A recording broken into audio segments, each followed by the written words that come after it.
And keep it going for Taji.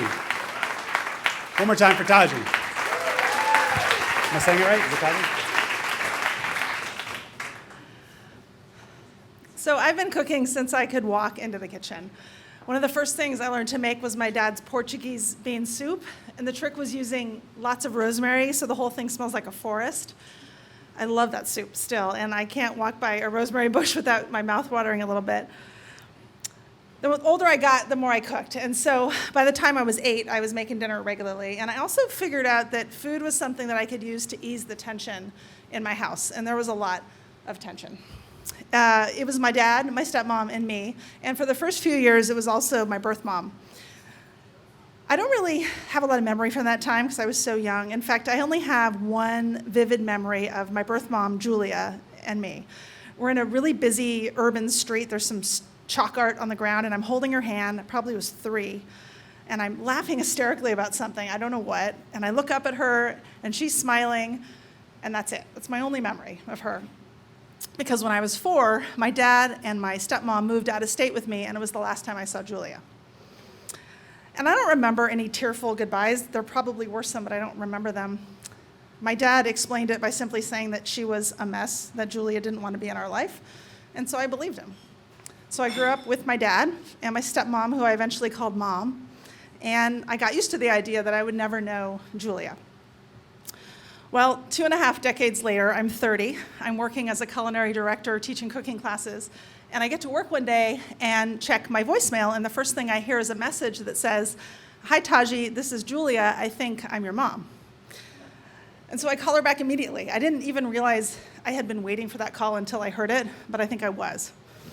So suddenly I'm talking to my long-lost mom, and at first it's really easy. We're just catching up, and we're talking about our life and our work, and I tell her about my job, and she tells me that she's a baker. She's a professional baker, and so we talk about food and cooking and recipes, and she's just so happy to be talking to me, and I was happy too, but I was also wary because I understood that there was a lot we still didn't know about each other.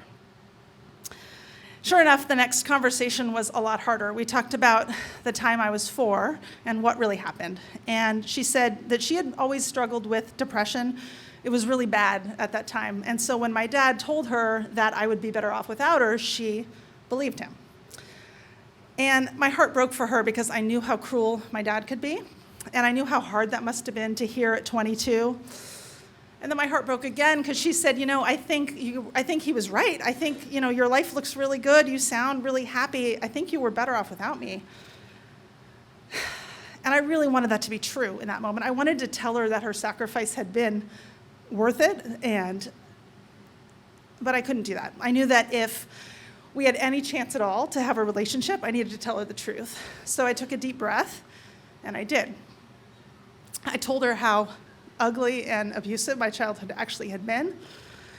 I told her that when I was 11, my dad raped me for the first time, and that my stepmom, to get away from her abusive relationship with my dad, finally left us both when I was 16 and I never saw her again. And I told her that when I was 22, I left home with nothing but a bag of clothes and I never went back. And I said, yes, I have this life now that's amazing and I'm really grateful for, but it's not because I was better off without you. It was hard won, but I wasn't better off without you and better with him. And of course, she was crying and I felt terrible. And the next few conversations were just as hard. She just kept apologizing, and I kept saying, it's not your fault. I don't blame you for any of it. I just need you to know the truth. But she just couldn't get over all the time that had passed, all the things that she had missed. And I just wanted us to start from then and move on together. And I just felt like we were failing each other at every turn. Well, finally, a couple months later, I went to see her in person for the first time in Iowa. And I was standing outside her apartment, and I realized that even though things were hard for us, I really was still kind of waiting for that movie moment. I thought that maybe when we saw each other, there would be this connection and this belonging and this recognition. Well, the door opened, and I saw her for the first time, and we smiled and we hugged, and she held on really tight. And it was nice, but I was waiting for that rush, and I never got it.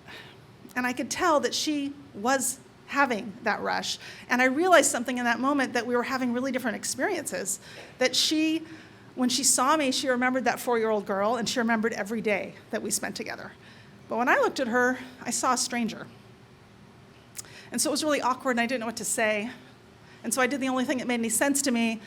I went in her kitchen, and I made Portuguese bean soup. And so I pulled down her biggest pot, and I put onions and garlic and tons of rosemary, and the whole place smelled like a forest again. And then we sat down, and we had soup. And she said it was the best thing she'd had in a long time. And I was just really grateful in that moment that I could do that thing for her and for us. And I wasn't sure if we'd ever really be able to move on together, but at least now we had a moment, a bowl of soup, and a memory that was ours.